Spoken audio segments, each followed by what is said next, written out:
Good evening, everyone, and welcome to the John F. Kennedy Jr. Forum at the Institute of Politics. My name is Penelope Pressman. I'm a first year at the college studying physics and a member of the JFK Jr. Forum Committee. Before we begin, please note the exit doors, which are located on both the park side and the JFK Street side of the forum. In the event of an emergency, walk to the exit closest to you and congregate in the JFK Park. Please also take a moment now to silence your cell phones and join me in welcoming Harvard College undergraduate Antonia Molina Salame.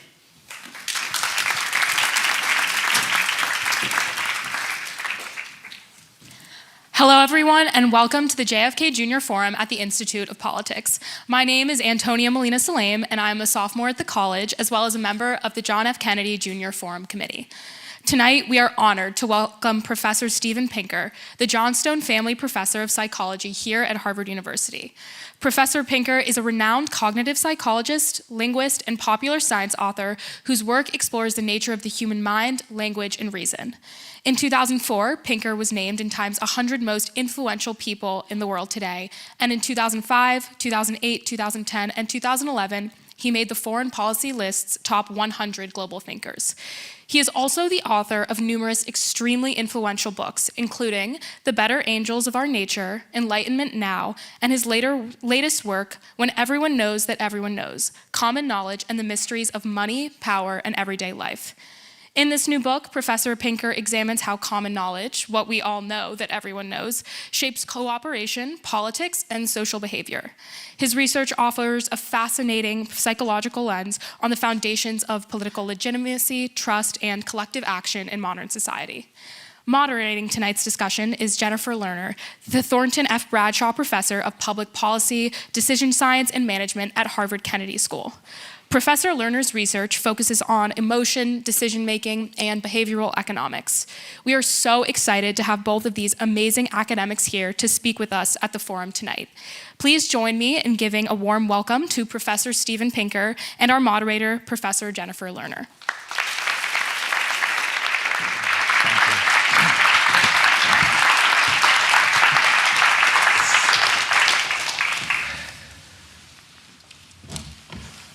Hello, everybody.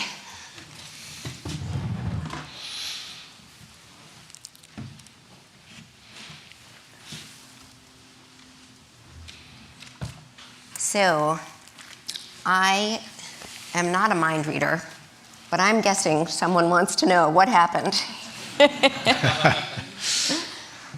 I'd like to say I was practicing with the Boston Celtics, but I broke my foot in a much more mundane way, but I am delighted to be here this evening.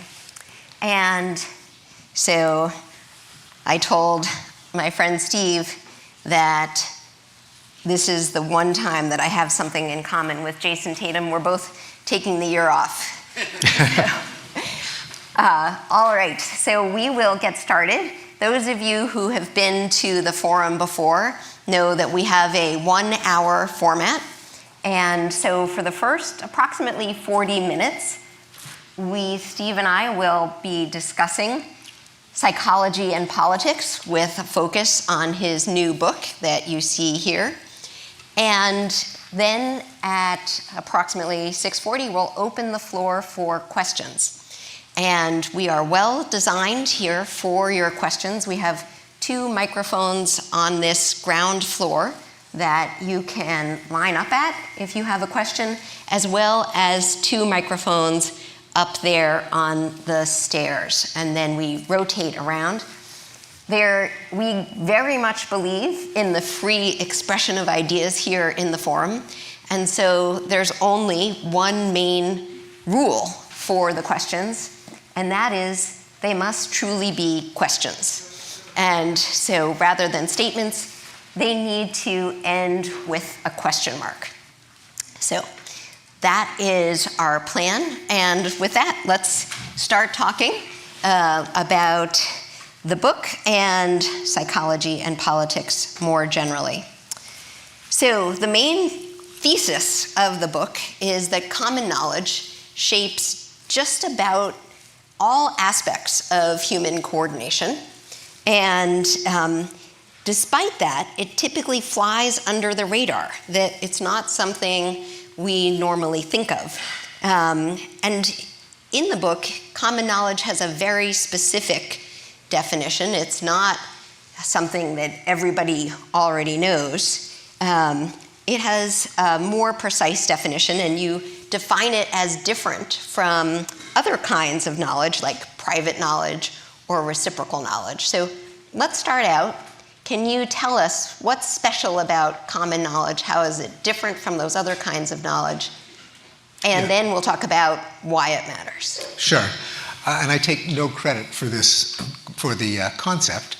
It has been lurking in a number of academic disciplines, in game theory, in economics, in linguistics, in philosophy. Surprisingly, not so much in psychology, even though it's inherently a psychological concept. And in the book, I tried to bring together these literatures and show how this concept plays out in many realms of human interaction, large and small. So first, the definition, and as Jen mentioned, it is a bit confusing that academics have co-opted a term from everyday conversation, namely common knowledge, which we usually use to mean something that is conventional wisdom, broadly known, whether or not it's acknowledged. Common knowledge in this technical sense refers to the state in which I know something, you know it, I know that you know it, you know that I know it, I know that you know that I know that you know it, and so on, ad infinitum. So that is common knowledge in the technical sense. It raises the question, how could this be relevant to human affairs, given that our minds start to spin with 2 or 3 levels of I know that she knows. This is even worked out for humorous effect in comedies of manners, who knows what about whom. We indulge in it as we exercise this talent in mysteries, but your head starts to hurt after a couple of layers of I know that she knows. But the reason that it can be psychologically potent is that it can be generated as stroke when we have a sense that something is public or conspicuous or out there or self-evident. When one of us sees something and another one sees it, and each sees the other one seeing it, that generates all of these levels implicitly. They can be deduced even if you don't actually think the thought, I know that she knows that I know that she knows. So that's the concept. It's inherently psychological, but thanks to the game theoreticians and others, we have reason to believe that it is potent in human affairs. And so thanks for those descriptions. Now, why now? Why did you choose to write this particular book on common knowledge in this moment? Well, the general, the reason that this, what might sound like a rather exotic state of knowledge is so significant, is that it's necessary, strictly speaking, it's necessary for coordination, for two people being on the same page. So if 2 people even want to rendezvous, it's not enough for one to know where the other one likes to hang out, because the other one might second guess the first and go where he likes to hang out. Each one has to know that the other knows that you know to end up at the same place at the same time. And many of our conventions depend on common knowledge, starting with the area of human behavior that got me interested in this in the first place, language. Why does a word mean what it means? It's not because any panel of dictionary editors legislated what the correct meaning of a word is. A word means what it means because everyone knows that everyone knows that everyone knows that that's what it means. That, say, rose is the sound that we use in English to refer to rose. It's convention. We can use it confidently, even if we've learned it at our mother's knee. But because it's a convention, it works because everyone knows that that's what it means. We can all communicate. And the story of the Tower of Babel is perhaps a quintessential demonstration of the role of common knowledge, the role of language in generating common knowledge. According to the story, when people had a unified language, literally the sky was the limit. They could encroach on the territory of God himself until, of course, common knowledge was no longer possible when their languages were confounded. But other conventions like currency, a piece of paper is worth something not because of what it's made of, but because everyone knows that everyone else knows that everyone else knows that it's worth something. It's worth something because people treat it as being worth something, until it isn't. And there are phenomena such as hyperinflation, bank runs, panics, runs for the exits, where formerly valuable securities, valuable because everyone knew they were valuable, well, when people stop knowing they're valuable, they're no longer valuable, and that can take down an entire economy. But it can also be the basis of power, from everything from the dominance relations and deference relations in everyday life. One person defers to another because he knows that the other one will stand his ground, and the second one will stand his ground because he knows that the first one will defer. Both of them might get locked into that equilibrium to avoid the costs of a fight. That can also be true at larger scales, where even the power of a government hinges on common knowledge that they have that power. Now, of course, government has the guns, but doesn't have enough guns to intimidate every last member of the population. And I quote a line from the movie Gandhi, in which the titular character says to a British colonial officer, "In the end, you will leave, because there is simply no way that 150,000 Englishmen can control 350 million Indians if the Indians refuse to cooperate." He could have said coordinate.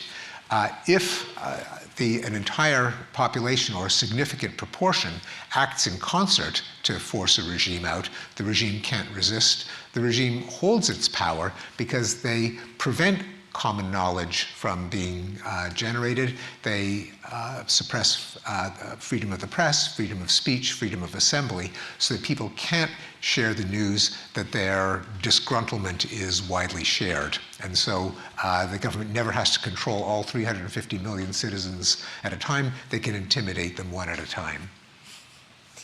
You use game theory throughout the book. In many ways, I had the feeling reading it, there could be a sort of subtitle, Ode to Game Theory.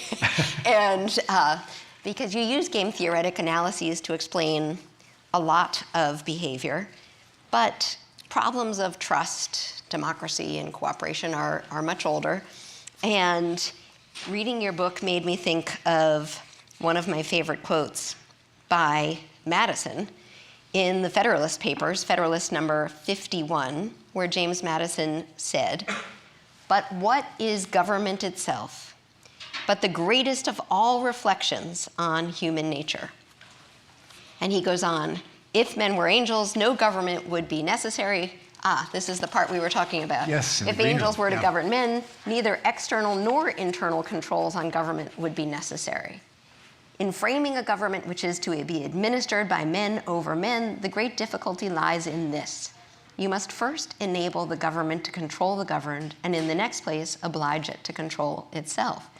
So this got me wondering, is it possible Madison's reflection is a kind of early version of what you're writing about when you call it common knowledge? And in an age where today we have so much fragmenting of information, how can societies still achieve this kind of mutual awareness that it needs? Yes, so and the framers, Madison above all, were precocious behavioral economists and cognitive psychologists. And this is a greater interest in my previous book, Rationality, which, Jen, thank you again for orienting me to these vast literatures that I made use of when we conferred before I put pen to paper, so to speak. But both of our interests as cognitive psychologists come from limitations in human knowledge, wisdom, judgment, which were very much on the minds of the framers. And one could say that liberal democracy is a solution to a problem of how can flawed, non-angelic creatures live in harmony, maximize prosperity, not constantly be at each other's throats. I see, in writing Rationality, the question that always confronted me when I said, first I'm teaching a course on rationality, and then I said, well, I'm writing a book on rationality. The question I always get is, okay, maybe you can explain why everyone's losing their minds. Where is the rationality? Have we become less rational? And a question that animated me was, despite all of the flaws in human judgment decision-making that Jen and I are both obsessed with, the Wikipedia page for biases and fallacies has 200 separate biases that cognitive psychologists and behavioral economists have discovered. But it raises the question of, on the other hand, we are Homo sapiens, we are the so-called rational animal, we've discovered DNA, we've gotten to the moon, we've reduced the toll from scourges like infectious disease and war and crime. If we're so cognitively flawed, how did we accomplish these things? And I think this is what the question that the framers and founders asked. And part of the answer is institutions. We figure out hacks and workarounds where the flaws of some people can be used to expose the flaws of other people. So that's why free speech, freedom of the press, open debate are cardinal virtues in a democracy, as they ought to be in academia and in science. Someone proposes an idea, everyone gets to then say what's wrong with it. You expose it to potential falsification. In a liberal democracy, you have checks and balances. In a court system, you have the adversarial process, so that cognitive flaws get exposed by other people that may not have the same flaws at the same time. So I kind of see that as the founders, as psychologists, cobbling together a gadget that would allow us to be collectively more rational and cooperative and affluence building than we would individually, given all our flaws. It would be a fun class to teach, actually, to take that a lot further. Founders as psychologists. Yeah.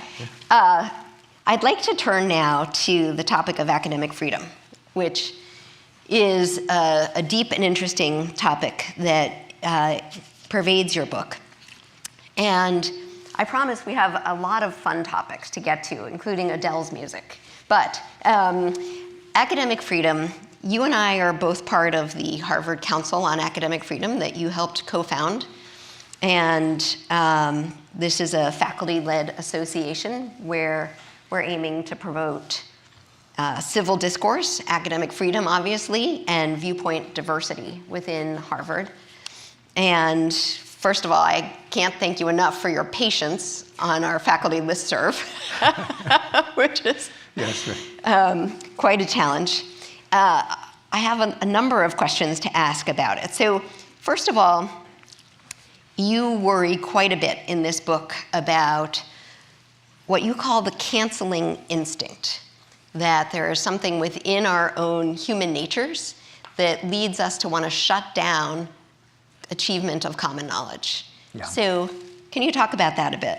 Yeah, so one of the chapters is called The Canceling Instinct, a bit of a play on my earlier book, The Language Instinct. And I did not want to prosecute the free speech wars or academic freedom wars in this book, but I did want to take up the psychological question of why do people feel the need to cancel in the first place? Why is it contrary to what ought to be the ethos of academia, namely only by expressing an idea can we find out whether it's any good? Why is there an urge that certain ideas not be expressed at all, leading to the various incidents of cancellation and censorship and punishment and mobbing and shaming that led us to form the council in the first place? What I suggest is that our moral and social norms are held up by common knowledge, that something is a norm because everyone knows it's a norm. Why don't we tell, say, ethnic jokes the way people did when I was a child, or jokes at the expense of gay people, or jokes about ditzy blondes, or all kinds of things that are almost unthinkable today? Why do people not smoke in public places, even though there aren't smoking police that will arrest them? It would just be, someone would be mortified if they would light up now. But I remember living through the smoking wars. Anyway, norms change. What makes a norm? Well, because everyone knows it's a norm. You just, decent people just don't do that. But what it means is, since they exist as a matter of common knowledge, they can be threatened, they can unravel if someone flouts them in public and is not punished in public. So all of us are, if we follow a norm, we also tend to be norm policemen. We tend to be attentive to people broaching the norm, particularly in a public forum. And if they do, there's a need to prop up the norm by making it common knowledge that you can't get away with breaching that norm. Now, in many cases, this is a good thing, norms such as civility and mutual respect. But in the case of academia, that can, because people often treat opinions as signs of internal moral worth. You're a good person or a bad person according to what you believe. Now this is, I think, a deep part of human nature. It's the idea that opinions are merely Bayesian hypotheses with a certain degree of credence that we all collectively want to increase or decrease. That kind of goes against the way we naturally think of opinions. They're signs of tribal loyalty, they're signs of moral purity. Now, these features are poisonous to the collective search for the truth, which is why we allow free speech, even when it can be shocking, offensive, and so on. But the need to uphold a norm that is breached in common knowledge by common knowledge punishment can lead people, not excluding academics, to come down like a ton of bricks on something that seems to threaten a moral norm, such as the norm against racism and homophobia and misogyny and so on. Now, the problem is that often empirical hypotheses or even normative beliefs that seem to be assaults on the moral sensibilities of a day can become unexceptionable in subsequent eras, such as, for example, the idea that humans descended from apes, which was, in its time, was considered to threaten the moral order. Fortunately, some people were willing to say it. They were denounced. They survived. And now we just don't think it's I assume most people in this room just don't think it's a major moral issue in the first place. So I quote a lovely, oft-repeated, but sadly apocryphal story. Biologists love to repeat this story. It turns out not to be true. But in the 19th century, a proper English lady, in some versions she's the wife of a vicar, upon learning about Darwin's theory, said, descended from apes, my dear, let us hope it is not true, but if it is, let us hope it not become widely known. So if she'd said commonly known, that would be the theory of the canceling instinct that I have in that chapter. I'll just mention one other observation, that one of the manifestations of canceling is what we call deplatforming. That is, removing someone's ability to disseminate an idea from a metaphorical platform. Notice that a platform is a common knowledge generator. When you're on a platform, everyone can see you on the platform, everyone can see everyone else see you on the platform, and that is the way that common knowledge can be propagated. Hence, when you don't want it to be propagated, you restrict access to the platform of the heretic. So thanks for explaining the canceling instinct. In the book, you lament in many places that across academia there is too much canceling and not enough academic freedom. And it might be a case of calling a glass half full or a glass half empty, but I found myself thinking that perhaps I would push back and say, compared to what? Yes. So one of the things I've done is spend quite a bit of time in the Pentagon, serving as a decision scientist on Navy boards, and also for a year as the chief decision scientist for the Navy. And the Pentagon is what you and others would call an authority ranking kind of environment where people know exactly what the structure of status is, and it's an extremely deferential environment. And this is where our national security is being discussed, and you would think that they would want every kind of input possible. And yet, instead, it's the most polite place I've ever been. And I was actually called aside on one of the boards and told that if I didn't stop being so difficult, I might embarrass myself. And so I talked with the chief of naval operations, who's the head of the entire active duty Navy, and tried to describe what it's like at a Harvard Kennedy School faculty meeting. We are at each other's throats. And we have people who will point their fingers in your face and say, "You're wrong." And when I described that, he thought it was the greatest idea. And I said, his name was John Richardson, and I said, "John, you don't understand, we're like savages." And so whenever we brought a big group of people together to meet and have big strategy sessions, while he was the chief of naval operations, he used to say, "And now Jen's gonna show us how to be savages." And so I bring all this up to say, is there a risk that the book gives people the sense that we're all just covering things up? When in fact, compared to many aspects of society, I mean, not that extreme differential place of our Pentagon, but is there a risk that we're making it seem sort of worse than it is? No, it's an excellent point. And again, one of the reasons that I brought it up, particularly in the context of this book, which is a book in psychology, not a book on culture war, is that I do think it's deep in our psychology.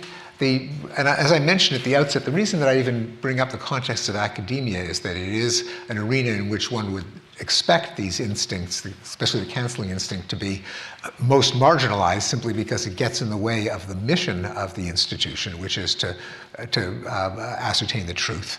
And so there's a special irony in academics being willing to cancel. But I don't think it is, far from it being specific to academics, I think it's universal, but in any truth-seeking, fact-finding organization, it's a feature of our psychology that we ought to figure out ways of marginalizing. And of course, as with academia, the American defense establishment arguably has led the country into disasters precisely because the voicing of contrary opinions was suppressed, because our ordinary modes of social interaction were imported into an arena of fact-finding and truth-seeking where they're not appropriate. Now, of course, on the Council on Academic Freedom and elsewhere, we also want there to be civil discourse. So we don't want there to be flame wars and for people just to be so wounded that they leave, or for to be primate dominance contests. So I think we try to bracket off what are the norms of debate such that there's no holds barred in terms of the content of an idea, at the same time as we try to retain our relationships with each other as social beings mindful of each other's feelings. So the ideas are fair game, people ought to be respected. It's very hard to separate those. Yeah, and that is one of the things we are working very hard on, especially here at the Kennedy School, separating ideas from the person. So you mentioned a minute ago, no holds barred on the free expression of ideas. You can imagine a continuum where everything is fair game versus complete repression of ideas, and we have examples of that in the world, and then various points in between. So the great linguist Noam Chomsky, who you've written about and drawn from, differs from you on where to draw those lines. Can you write in the book about how he explains that you want to draw the line depending on the importance of the scientific ideas. And if an idea isn't very important, and I think there's an example there about various correlates of IQ, then no point in bringing that up. Can you say more about your view versus Chomsky and how you think about the continuum? Yeah, I don't know if I differ with him particularly dramatically. I raise the idea, and I'm kind of agnostic about it in the book, but this is the idea that, and Chomsky deserves credit as a pretty staunch advocate of free speech. He has no patience for cancel culture. He was a signatory of the Harper's letter a couple of years ago on against cancel culture. But the question is, are there, for issues where there is a potential for harm, such as race and intelligence, for example, could an argument be, no argument could be made for saying something that's false, but could an argument be made for not going there, for just letting the scientific academic enterprise and society at large just not raise the question in the first place? Not say anything that's false, but you don't have to study everything. So Chomsky's argument, this was almost 50 years ago, for not going there was that, I think it's a serious argument, that we always have to make choices as to what to study. You can't study everything about everything. And that it's reasonable to have a cost-benefit analysis. How central is the issue to our scientific and social understanding versus how much harm could come about if it's pursued aggressively? And he argued that in the case of race differences in intelligence, the cost-benefit analysis was that we should not go there. That is, it's not a central scientific issue. It's in a society that judged people by the content of their character rather than the color of their skin. Group differences would be kind of irrelevant. You judge every individual as an individual, and so why study that? And again, in the book, I don't argue either for or against it, but I consider it to be an argument that should be taken seriously. We can't study everything. Should judgments of social harm enter into what questions we do or don't take up? And this is different from repressing a particular opinion, but rather what questions should we raise? Thanks, that's a nice clarification. I couldn't tell how much you were agreeing versus not. Let me move to another aspect of academic freedom before we move on.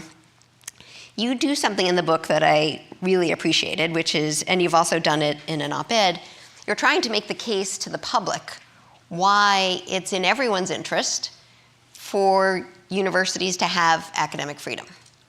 And I was wondering, I've been trying to think, it's a hard case to sell because the term academic freedom itself sounds like we professors, we just want to be able to sort of have some special luxuries, like we can set class at any time. I mean, academic freedom, just on the face of it, is a funny term that makes it sound like elites want special privileges. Yeah. And could there be some better term, like unrestricted consideration of information, that we should start using? Or something like that, like, because it would sound much more defensible to me if we had a term like that. I couldn't agree more. I'm not so sure about that exact No, it's term. a mouthful. It says too many syllables. But yeah, and in fact, one of the problems that we face on the Council on Academic Freedom is precisely that it not be confused with professorial prerogative or privilege. Right. Because why should professors be privileged? They shouldn't. The idea, and I do approach it, as you do, from the perspective of a cognitive psychologist, that academic freedom is simply, or at least freedom to evaluate hypotheses without extraneous punishment or intimidation.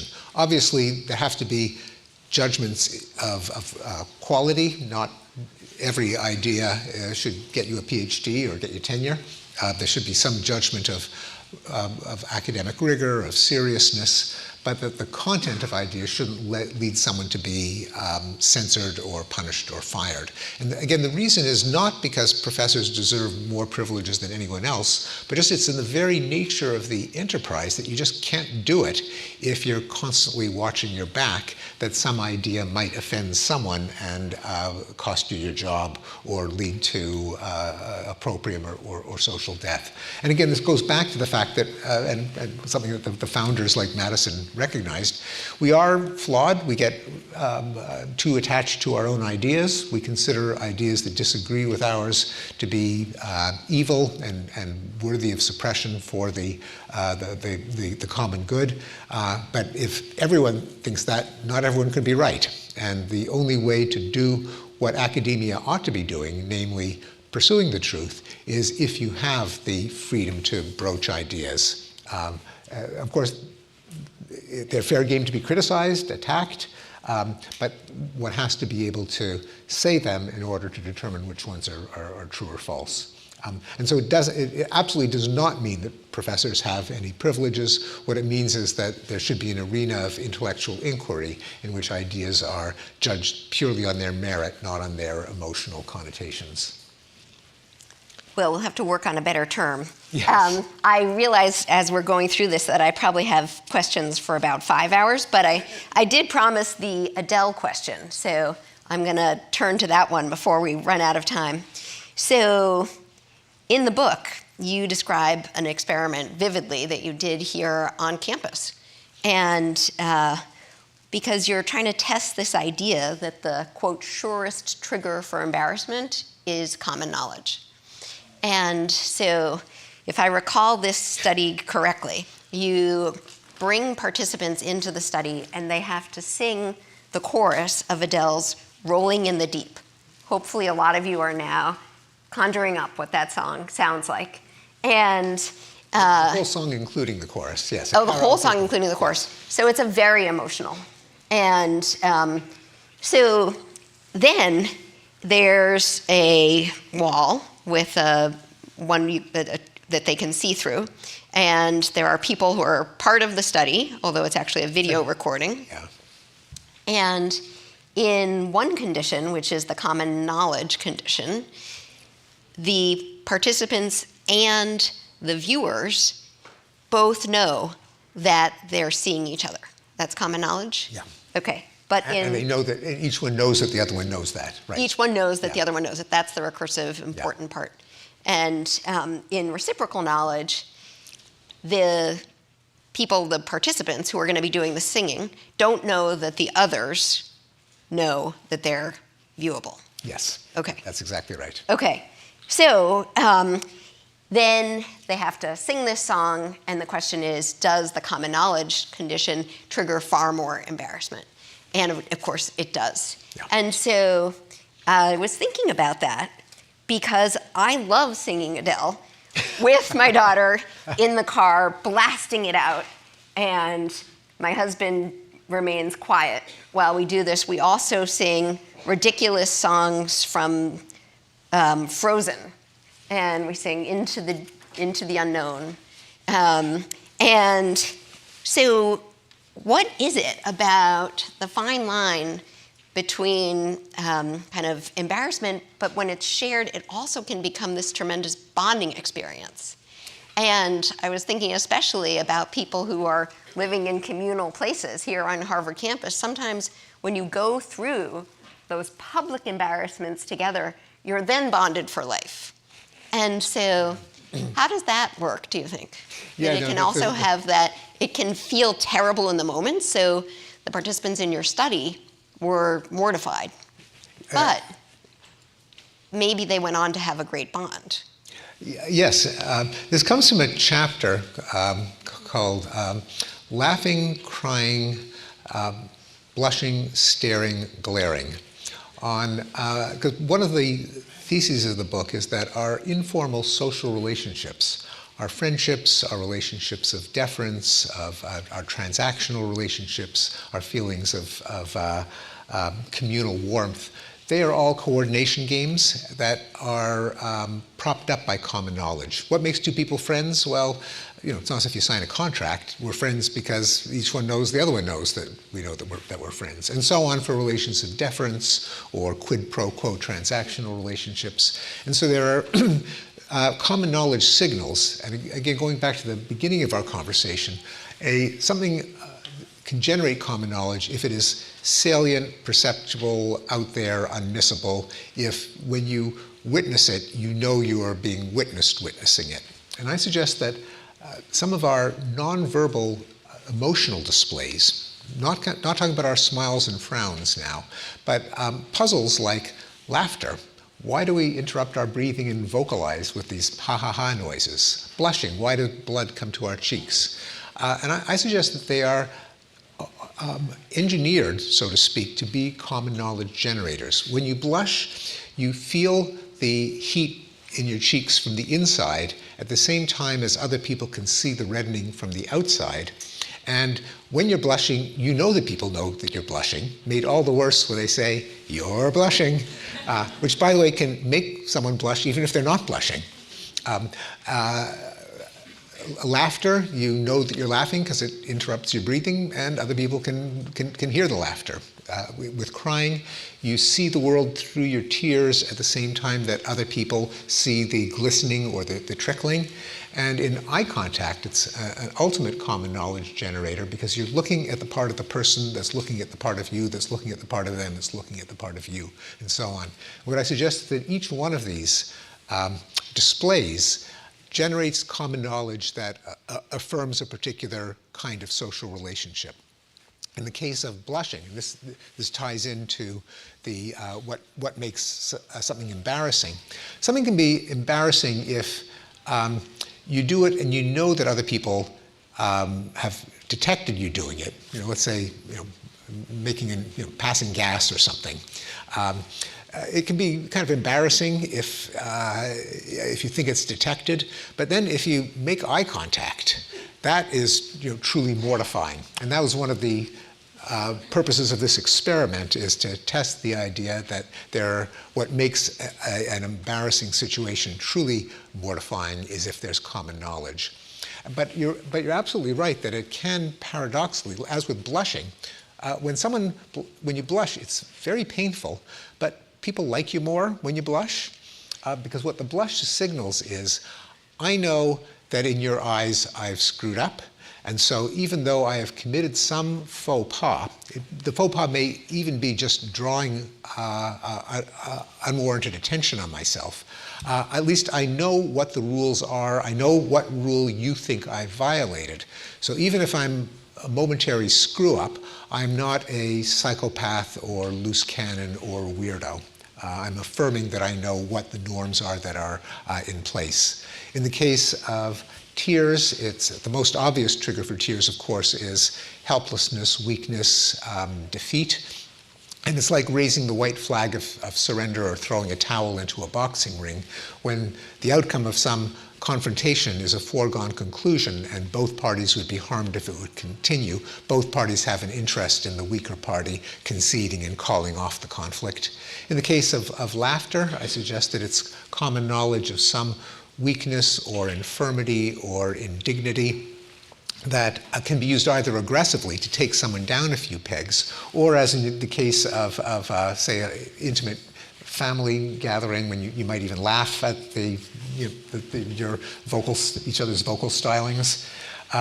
It's to affirm that the basis of the relationship is communal sharing, egalitarian communality, and not hierarchy. That is, you might have some feature that you could lord over me or vice versa, but in this circle, we are not going to pay attention to those. We are all equals. I'm going to use self-deprecating humor. I'm going to tease you to reestablish that the basis of our relationship is not hierarchy, but egalitarian communality. Terrific. So we need to open the floor up for questions now, and feel free to ask questions about the intersection of psychology and politics. Many people who come to the forums are interested in initiating social change, and there are many implications of understanding common knowledge for social change or political change. And so we welcome wide-ranging questions. And it looks like we'll start right over here. Thank you. Thank you. I'm Craig Newfield from the ALI here at Harvard. Sorry, I'm blushing. And if you can spell out your acronyms, because not everyone Advanced Leadership Initiative. Thank you. Over at Story Street. We're affiliated with the business school. We seem to be in a place where this idea of common knowledge is breaking down, where people are blatantly lying about things. We know they're lying. They know that we know that they know that we know that they know that they're lying. Alex Jones, many people. And it feels to me like somehow this idea of common knowledge is breaking down. And people are doing it for their own self-interest, either for money or for power, and it's working for them. And how How does that fit, and how do we explain that? Yeah, so it's not so much, I think that there are breakdowns of the networks of common knowledge. Common knowledge is always relative to some network of information sharing. So you can have common knowledge just in two people or in an entire country.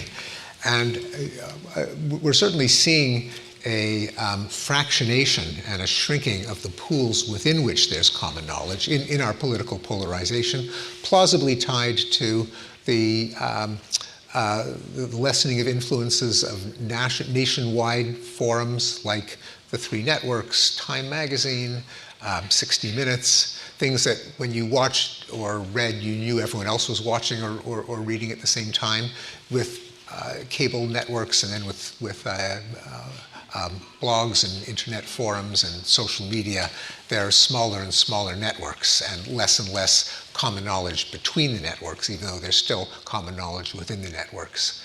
But I think the Alex Jones thing is, and the fact that people say things where there's no basis for believing that they're true in the first place, is a somewhat different phenomenon. Although it has come up in our conversation, namely that the very idea that there is such a thing as objective truth, above and beyond our immediate experience. We don't disagree whether there's a glass on the table. We can all see it. But for bigger questions like, what is the cause of economic growth or depressions? What is the origin of our species? What is the cause of disease? Why do bad things happen to good people? These, where are decisions that move society really made? We in academia, in journalism, in liberal democracies have the idea that there are objective answers to those questions and there are means of finding out, such as journalism, science, scholarship, and so on. But these are deeply weird beliefs in the context of human history, because for most of human history, you just couldn't find out what causes disease. We didn't have microbiology. We didn't know anything about DNA. Anyone's guess was as good as anyone else's, and so your opinions on big issues were not considered to be, again, kind of Bayesian credences in the likelihood that some proposition is true or false, but rather expressions of tribal solidarity, of moral worth. That's kind of what's natural.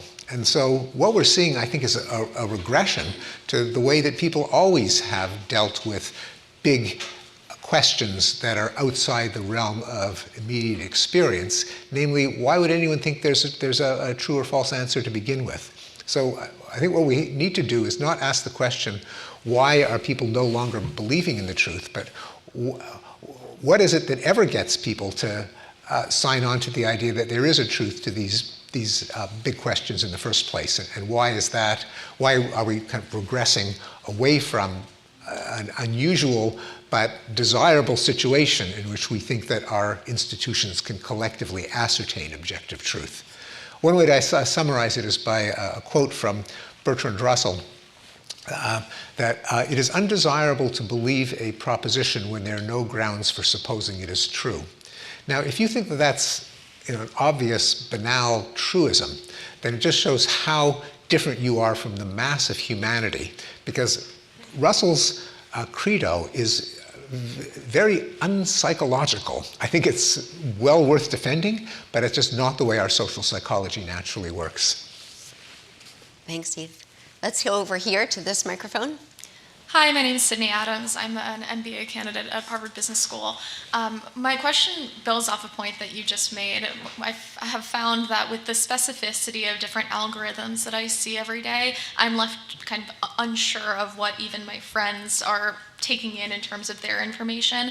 How does that kind of implicit understanding of the limited common knowledge that people or peers or allies have between each other, what impact does that have on communities? And also, are there any political institutions that are particularly good at facilitating the exchange of common knowledge or development of it in this fractured environment? Yeah, it's kind of why we have political institutions like political parties and their annual congresses and conventions, is to generate common knowledge given that we're faced with a collective decision, one decision for the 330 million Americans. It would be a good thing if the differences were aired out in arenas of common knowledge. And that's what political parties ought to do. And to some extent, despite all of the fractionation, all the algorithms, if something happens in a presidential debate, something happens at a national convention, it does kind of become common knowledge.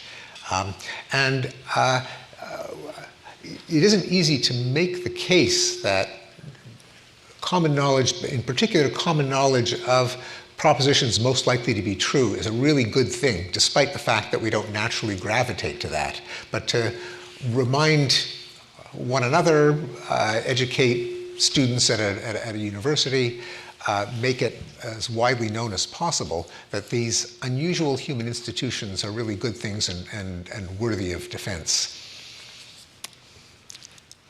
Thank you. Question right over here. Hi, Professor. My name is Ella, and I'm a JD student at law school. I had a question for you, which is, I'm totally on the same page with you about academic freedom. I'd go as far as saying it's one of my pet issues. But I have some colleagues at the law school that I think very thoughtfully raise the concern that there exists some types of speech, particularly in the classroom, that perhaps relate to a very cherished aspect of an individual's identity and so forth. That might even be tantamount to violence and thus should not be permitted in a classroom environment. I'd like to know how you would respond to that kind of argument. Yeah, it's. I would hope that most of the students and professors in the law school don't believe that the expression of beliefs is a kind of violence, because that's the reason that we have the law, is so that we don't have real violence. Instead, ideas can be attacked, but not human beings. One shouldn't take metaphors that, it hurts when someone criticizes one of your ideas. That's an arena where we can say, it's just too bad. If you're part of this community, you've got to sign on to the agreement that your ideas are fair game and that you don't have any proprietary interest in them not being criticized. Just as when you sign on to boxing or wrestling or martial arts, it's okay for there to be limited forms of what looks like aggression to an outsider. That's okay for the higher purpose of why you're engaging in these activities in the first place. The academic equivalent has to be ideas are fair game. Other questions? Yes, right over here. Thanks so much, professors. My name is Mark York. I am a PhD student in game theory who spent the last year at the White House speaking of differing pools of common knowledge. My question has to do with making something common knowledge. I've recently read a little political book called Hardball by Chris Matthews. He has a chapter called Hang a Lantern on Your Problem. And he talks about how if you bring up something or make it known or acknowledge it, that can actually bring people in. And I'm sorry I haven't read your most recent book, but what do you think about the role of making something common knowledge and using that to kind of shift the norms of a group? Well, it's interesting because hanging a lantern is a metaphor for common knowledge. One of the points, by the way, I make in the book in kind of overcoming people's incredulity that this arcane concept could be so important in human affairs, namely, how come this is the first I've heard about it if you're saying this is what makes societies cohere, what makes people coordinate? And one of the answers is we actually do talk about common knowledge metaphorically. Even though we don't spell out the I know that you know that I know that you know, we use metaphors of a conspicuous sound or object, like it's in your face, like it's out there, and hanging a lantern might be yet another metaphor for generating common knowledge. Namely, you see the lantern and you know that other people are seeing it as you're seeing it. So I think that is a very good expression of that concept. Yeah, and that's the way to bring something into common knowledge. I should mention, I should throw out another observation in connection with the ideas, do we still have ways of generating common knowledge? And we still do, despite all the algorithms and the idiosyncratic social media feeds. But events like a presidential debate really do generate common knowledge. And I give the example of the infamous debate in June 2024 between Joe Biden and Donald Trump, where, and this is a great example of the difference between private knowledge and common knowledge. It was widely appreciated that Joe Biden was probably too old to run for re-election, that he was suffering cognitive decline. But somehow people did not coordinate on that belief to make it an issue that would be worthy of deposing him from the Democratic ticket until he entered into that nationally televised debate. Now, a nationally televised debate really is a common knowledge generator. When you're watching it, you know that the rest of the country is watching it and that the rest of the country knows that the rest of the country knows. And so when Biden's decline was on display, that was the beginning of the end, because then everyone knew that everyone else knew that everyone else knew that he was suffering decline, and that changed everyone's relationship with him. In fact, the polling before and after the debate showed that there was a small increase in the percentage of Americans who thought that he was too old to run for re-election, from I think 67% to 73%. That isn't what doomed his candidacy. It was that now everyone knew that everyone knew. It was like the emperor's new clothes, which itself is another story about common knowledge. When the little boy said the emperor was naked, he wasn't telling them anything they didn't already know, but what they knew was private knowledge, and by blurting it out within earshot of everyone, he made the private knowledge common knowledge. Once it was common knowledge, that changed their relationship with the emperor from deference to ridicule. All right, I think we have time for one more. That's you. Hi, my name is Will Moreno. I'm a MCMPA at the Kennedy School. My question is about when the common knowledge is, I guess, broken between, like, what group do you affiliate with? For example, like recently there was this jeans ad that a bunch of people think it's actually white supremacy, and the other group is like, oh no, this is just a person who is hot. So can we achieve like a common knowledge in those cases, or are people just trying to be part of a group? Can you explain a little bit more about that? Yeah, so the Sydney Sweeney controversy, which I guess was, in some ways was a welcome relief from more weighty issues, but that's an example actually of the canceling instinct. That is, it's really about nothing, but it was felt that there was an uncharitable interpretation of the punning tagline from the ad. Sydney Sweeney has great genes. Get it? Jeangene. People thought that it could be interpreted as an endorsement of eugenics. Preposterous as it may seem, it was felt that the norm that we don't talk about improving the species by genetic means was threatened. And because it was a national advertising campaign, when you saw the ad, you knew that lots of other people were seeing it. Not to let it go unchallenged it was felt like surrendering that norm. Therefore, a ruckus had to be made, again, in public, so that people felt that that norm survived. So anyway, it's these shaming mobs, these mock outrage. I'm shocked to learn that there is gambling going on in this establishment. We're here in the Kennedy School, so I can bring up the Michael Kinsley's definition of a gaffe in Washington, which is when a politician says something that is true. So all of these are acknowledgments of the difference between something that is publicly acknowledged and privately believed. And it drives a lot of our concerns and our concerns about hypocrisy versus honesty. How we all claim to demand honesty, but really are very happy that there is some degree of genteel hypocrisy that makes social life possible. Alrighty, well, one of the clear implications of the book is that convenings like this that make where there are debates of ideas and we're doing it in public and you make truth discussions visible are exactly the kinds of things that we need to move forward. Any last words, Steve? I want to thank you, Jen, for it would be, I'd be honored if you were to be my conversational partner under any circumstances, but with recovering from an injury to your foot, I'm all the more grateful and appreciative. And I appreciate all of you coming out. I appreciate your questions. It's an honor to be here. Thank you very much. Thank you.